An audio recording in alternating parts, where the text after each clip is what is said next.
جی غامدی صاحب میرا سوال طلاق سے متعلق ہے، میری کچھ کنفیوژنس ہیں۔ تو میں 3 سینیریوز کے بارے میں آپ سے پوچھنا چاہتا ہوں۔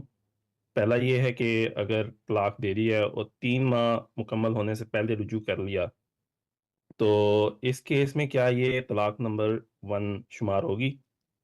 دوسرا سینیریو یہ ہے کہ 3 ماہ مکمل ہو گئے اور اس کے بعد دوبارہ نکاح کر لیا، تو اس کیس میں کیا طلاق کا شمار دوبارہ 1 سے سٹارٹ ہوگا، یعنی ریسیٹ ہو جائے گا؟ اور تیسرا سینیریو یہ ہے کہ اگر قرآن کی ہدایت کے خلاف اگر کسی نے 3 طلاقیں اکٹھی دے ہی دی ہیں، تو اب کیا وہ ایک طلاق شمار ہوگی یا وہ اللہ کے حکم کی خلاف ورزی کنسیڈر کر کے 3 طلاقیں نافذ ہو جائیں گی؟ ٹھیک ہے جی، تھینک یو۔ شکریہ۔ جی، پہلے سوال کا جواب یہ ہے کہ اگر عدت کے دوران میں رجوع کر لیا ہے تو ایک حق جو آپ کو دیا گیا تھا وہ آپ نے استعمال کر لیا۔ اب ایک حق باقی ہے، یعنی اگر پھر خدا نخواستہ اس طرح کا معاملہ پیش آئے تو آپ کو حق ہے کہ طلاق دیں اور پھر اس کو واپس لے لیں۔ تو اسی کو قرآن نے بیان کیا کہ طلاق و مرتان، 2 ہی مرتبہ ایک رشتہ نکاح میں طلاق دے کے رجوع کیا جا سکتا ہے۔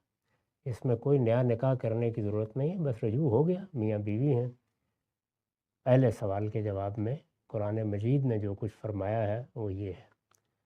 دوسرے یہ کہ اگر عدت پوری ہو گئی تو بس طلاق ہو گئی، علیحدگی ہو گئی۔ اب اگر انہی میاں بیوی نے دوبارہ نکاح کر لیا تو یہ نیا نکاح ہے، اس میں پھر اسی طرح کا قانون ہوگا۔ جس طرح پہلے نکاح میں 2 طلاق کا حق تھا، اس میں بھی اب 2 طلاق کا حق ہے۔ پہلا معاملہ ختم ہو گیا، اب یہ نیا باب کھل گیا، تو اس میں پہلی طلاقیں نہیں گنی جائیں گی، وہ ختم ہو گیا معاملہ، عورت الگ ہو گئی، اب اس نے دوبارہ نکاح کیا ہے، یہ صورت ہوگی۔ اگر 3 طلاقیں ایک ہی وقت میں دے دی ہیں تو اس وقت چونکہ لوگوں کو علم نہیں ہے، وہ اکثر یہ خلاف ورزی کرتے ہیں، تو ان کا بیان لینا چاہیے، یہ دیکھنا چاہیے کہ ان کے پیش نظر کیا تھا، انہوں نے کیا سمجھ کر یہ بات کی ہے، اس کے لحاظ سے فیصلہ کرنا چاہیے۔ ہمارا جو کچھ پچھلی نصف صدی کا تجربہ ہے وہ یہ ہے کہ شاذ کوئی آدمی سمجھ کر یہ حرکت کرتا ہے، زیادہ تر لوگوں کو علم ہی نہیں ہوتا۔ تو اس لیے میں تو بعض موقعوں پر ان کا بیان لے کے یہ فیصلہ کر دیتا ہوں کہ کوئی طلاق بھی نہیں ہوئی، ایک کیا ہو۔